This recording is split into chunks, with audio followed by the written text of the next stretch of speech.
So the first thing we're asking for is that Xcel back off of their recommendation to the state regulators to cut the compensation that people get for solar.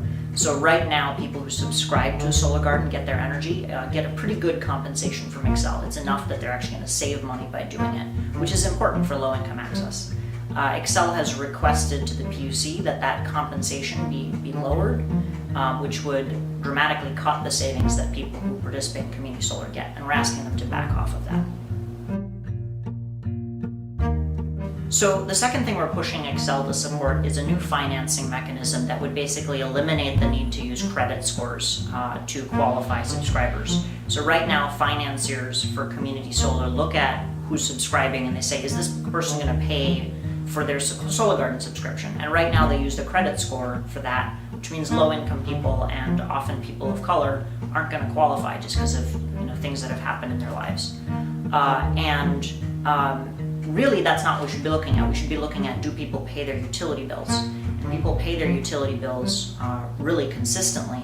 And this new mechanism called on-bill repayment would essentially link the payment of your solar garden subscription to your utility bill so that they can just look at that utility bill payment as, are you good to go? And just about everyone is good to go on paying their utility bills. Cool.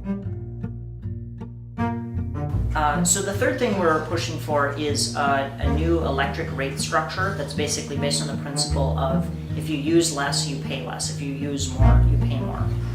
It would change how people get charged for energy so that the average person and people who use less energy, including low-income people, would pay less for energy, which creates both an affordability incentive and also helps people who use less energy save more on community solar.